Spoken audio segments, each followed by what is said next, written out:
Why don't we play this game where we say 2 truths and 1 lie, and we have to guess what's the lie. Okay. Okay? 2 truths and a lie. Let's hear it, Erica. Here it is. You ready?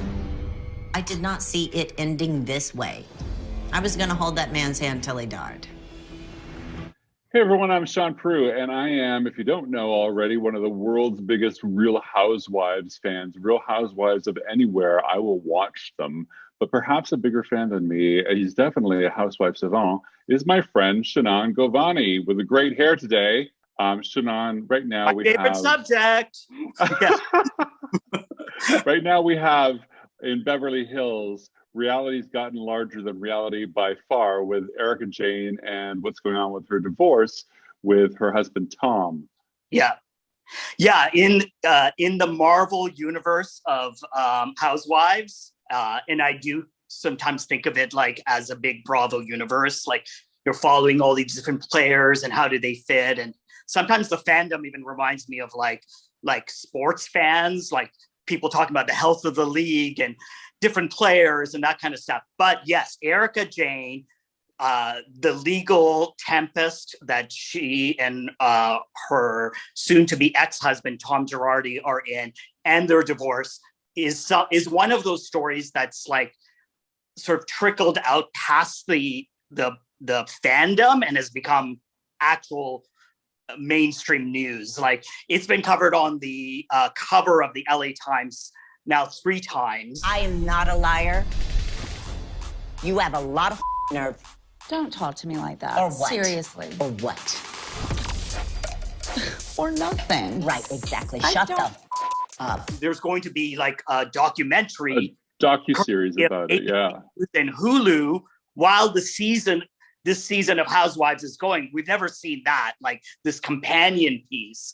So in a nutshell, what's been going on is that Tom Girardi is one of the legal titans of American jurisprudence, represented Erin Brockovich most famously, but huge in California.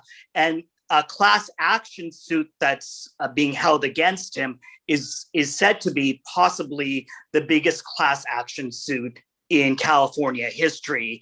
And it's kind of complicated, but it basically involves kind of a purported Ponzi scheme. It's dirty, yeah.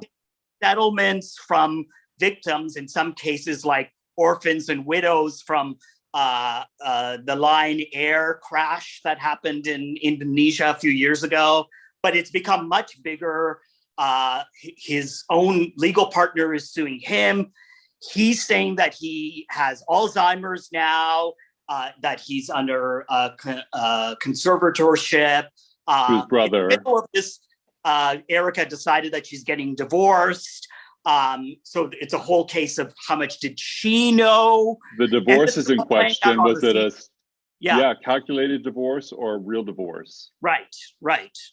Did you know any of this? No one knows the answer but him. And you add to it like the whole persona of Erika, who was a former go-go dancer, who then married this lawyer twice for age. She's As we do. 80s.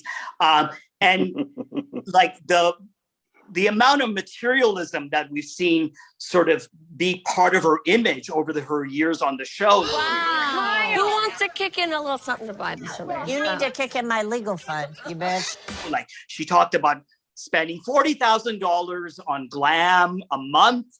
They talked about their 2 planes. She had a song called It's Expensive to Be Me. You couldn't make this stuff up. And then you have this split screen of all of these victims and where this money potentially went. It's pretty crazy stuff, even for housewives. You don't know what I deal with every night. I don't. Actually, I don't. Do you want to walk away? No, I'm fine. Okay, all right.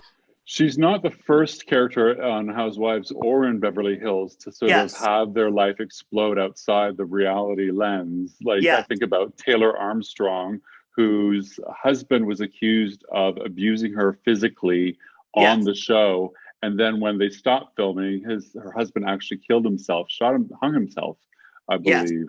And so suddenly she's got that extra playing out as the season resumes. That was definitely a tipping point where, like, beyond the veneer of the glamour of Beverly Hills, there was this dark thing bubbling up. And then, like you said, when the season started, we already knew he had committed suicide and she had already been public about the abuse. But on the show, as we're watching it back as viewers, you see her trying to hide it. And you see the women trying to talk around what's really happening. So it's very complicated in some ways, and indicative of why I think sometimes these shows are way more psychologically complex than scripted shows. Let us know what you think. Who's your favorite housewife? Or are we just both nuts for loving the Housewives as much as we do?